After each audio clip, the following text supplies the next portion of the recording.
Hello, good morning दोस्तों। और आज हमारी यात्रा का तीसरा दिन है और हम लोग पहुंच चुके हैं आज प्रयागराज। और मेरे साथ है हमारे मित्र शांतनु भाई। और हमने मंगा ली है स्कूटी क्योंकि अब प्रयागराज घूमना है और आपको दिखाना भी है। तो भैया गाड़ी से तो हो नहीं पाएगा, बस से, तो इसलिए अब हम घूमेंगे स्कूटी से। और चलते हैं आपको सीधे लेके संगम नगरी और बताते हैं क्या है यहाँ का मौसम। मैं और शांतनु भाई निकल चुके हैं मॉर्निंग राइड में स्कूटी से और मौसम काफ़ी सुहाना है और सुबह के 6 बज चुके हैं। और आप देख सकते हैं कि लाइटें अभी भी जो है कि चली हुई है यहाँ पे।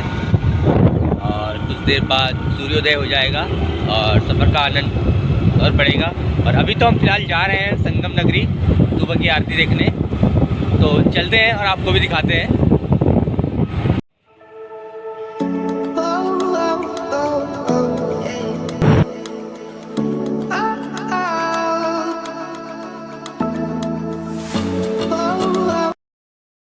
चुके हैं संगम नगरी और आप देख सकते हैं कि सभी जगह टेंट्स वगैरह लगे हैं। ये मेले की तैयारी के लिए होता है क्योंकि अभी कुछ देर बाद जब सूर्योदय हो जाएगा, क्योंकि सूर्य हल्का हल्का निकल रहा है, एक बार निकल के छिप चुका है क्योंकि अभी कुछ देर पूर्व ही बारिश के छींटे पड़ रहे थे, तो इसीलिए बादल आ रहे थे। आप देख सकते हैं कि आपको शायद कैमरे में साफ दिखाई दे रहा होगा वीडियो में कि सूर्य भगवान का फिर से उदय हो रहा है। और अभी लाइटें बंद नहीं हुई हैं और समय सुबह के 7 बज चुका है। और मैं आपको थोड़ा सा संगम जो है नदी का दिखा दूं। और अभी जो मेन संगम है जिसको कहा जाता है 3 नदियों का संगम, अभी कुछ देर बाद आपको ले चलेंगे उसी जगह पे। और आप देख सकते हैं कि लोग किस तरीके से नाव से बैठकर संगम की तरफ को जा रहे हैं। मैं आपको एक महत्वपूर्ण बात है वो बता दूं कि जो हमारा हिंदू धर्म है उसमें अगर किसी की जैसे परिवार में अगर किसी मृत्यु आती तो उसके साल भर बाद उसके श्राद्ध वगैरह तीर्थों में श्राद्ध करने का महत्व होता है। तो उसी में से एक स्थान है प्रयागराज, और जहाँ पे पितरों का श्राद्ध तर्पण वगैरह होता है उसी के तहत मुंडन कार्य जो होता है वो यहाँ पे मुंडन कार्य किया जा रहा है। क्योंकि ये लोग अपने माता पिताजी का जिनका भी श्राद्ध तर्पण करने वाले हैं वो करवाने के लिए मुंडन करा रहे हैं। और कुछ लोग इधर भी हैं जो अपने बाल उतरवा रहे हैं। और प्रयागराज एक पूरी तरीके से धार्मिक नगरी है क्योंकि यहाँ पर 3 नदियों का संगम होने के साथ साथ लेटे हुए हनुमान जी का मंदिर है। और इन सारी चीज़ों का महत्व अभी आपको आके बताऊंगा। सबसे पहले जो ये है ये कार्य बाल उतारने की विधि है। इसके बाद हम संगम में जाएंगे, स्नान करेंगे, उसके बाद आएंगे, उसके बाद श्राद्ध तर्पण वगैरह का कार्य शुरू होगा। उसके बाद हम लोग जाएंगे लेटे हुए हनुमान जी के दर्शन करने। चूँकि एक शानदार सुबह हमारी आज फिर, और हम लोग पहुँच चुके हैं संगम नगरी प्रयागराज। और सूर्य देव निकल चुके हैं और आप देख सकते हैं कि सूर्य की लालिमा किस तरीके से संगम में पड़ रही है। और ऐसा लग रहा है जैसे पानी में आग लग चुकी हो। और भैया मैं भी जा चुका हूँ और हमारी बोट हो चुकी है बुक। और अब भैया चप्पल देखिए यहाँ साइड में खोलने का प्रावधान है। और मैं चले जाता हूँ आगे और मेरे साथ सभी लोग बैठ चुके हैं। और हम लोगों ने 2 नावें बुक करी हुई है और मैं सबसे फ्रंट में बैठ जाता हूँ और सभी लोग मेरे साथ बैठ चुके हैं।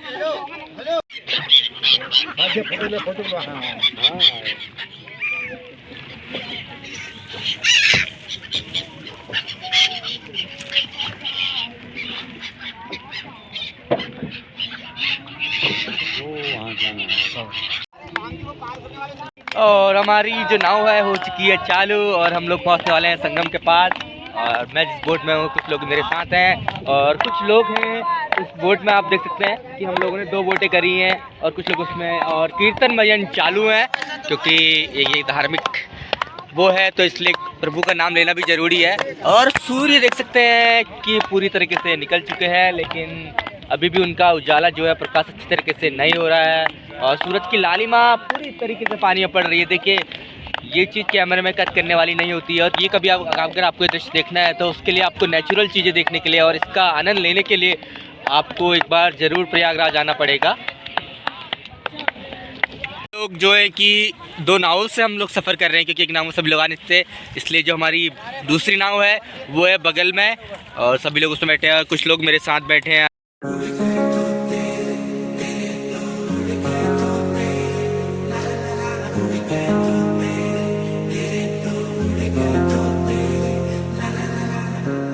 दर पे आके थम।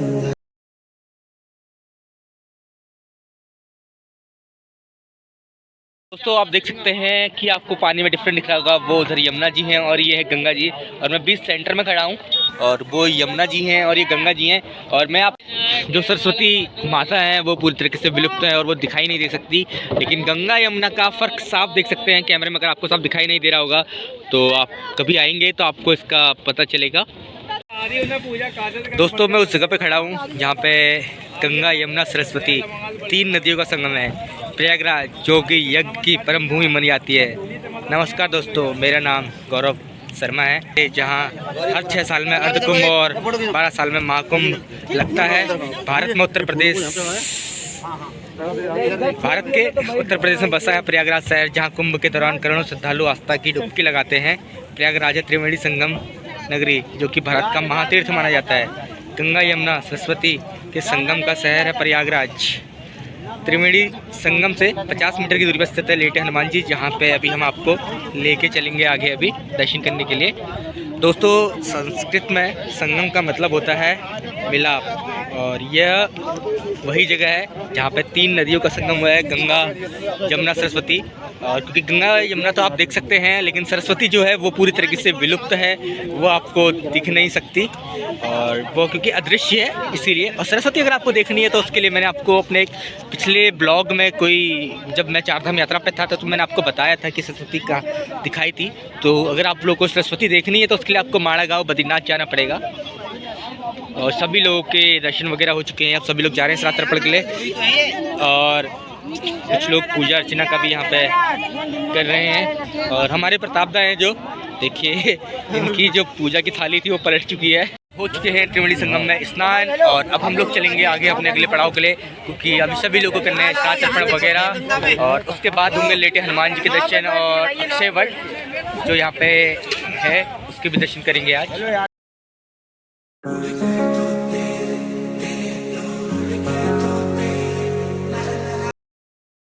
जो तर्पण कार्य है वो शुरू हो चुका है और सभी लोग अपने माता पिता का श्राद्ध कर रहे हैं, और इन्होंने अपने माता पिता की फ़ोटो भी आगे रखी हुई है। बाकी ये जो हैं जिन्होंने मुंडन किया है ये लोग श्राद्ध वाले हैं, और जिन लोगों ने मुंडन नहीं किया है पीछे ये लोग सभी लोग तर्पण कर रहे हैं। दोस्तों हम पहुंच चुके हैं अक्षय वट, जो कि मुग़ल अकबर का किला भी था, और मैं आपको दिखाता हूँ ये किला कितना बड़ा है।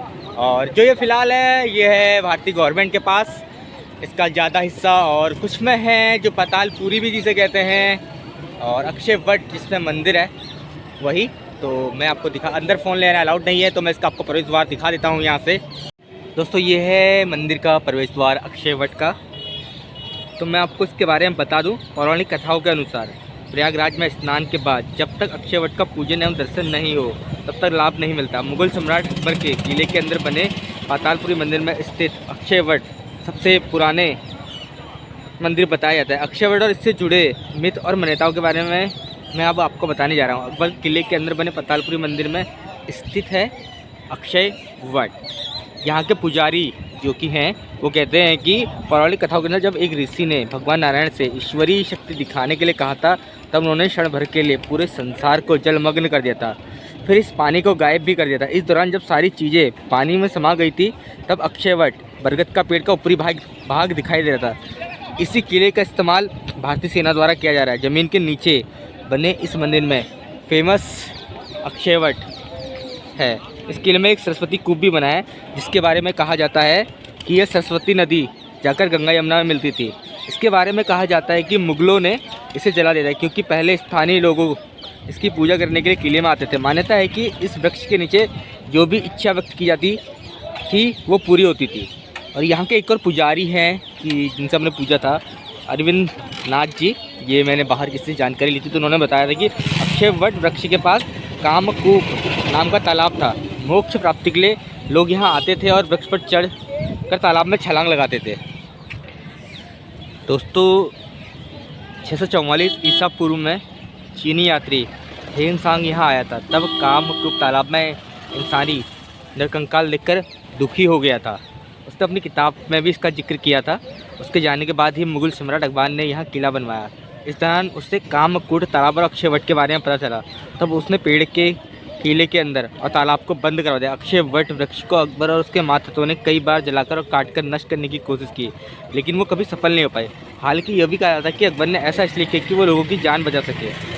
और वैसे मान्यताओं के अनुसार ये भी कहा जाता है कि यहाँ 3 रात भगवान राम और सीता जी रहे थे और सीता ने वन जाते समय इस वट वृक्ष के नीचे 3 रात का निवास किया था।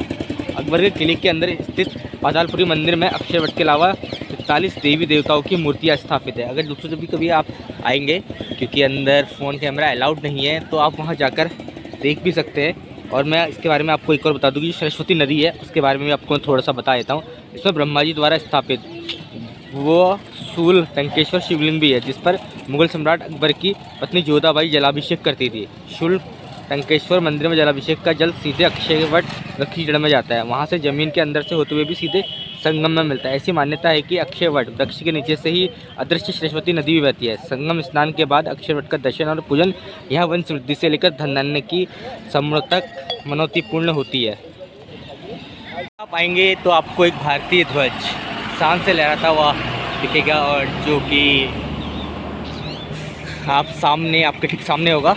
और यहीं पे ये पूरे इस क्षेत्र को आर्मी ने अपने अंडर लिया हुआ है और ज़्यादातर इसका हिस्सा भारतीय सेना और गवर्नमेंट के पास ही है। और ये कुछ वर्ष पूर्व ही इसको सरकार ने लोगों के दर्शन के लिए खोला हुआ है। आज से पहले ये पूरी तरीके से बंद था।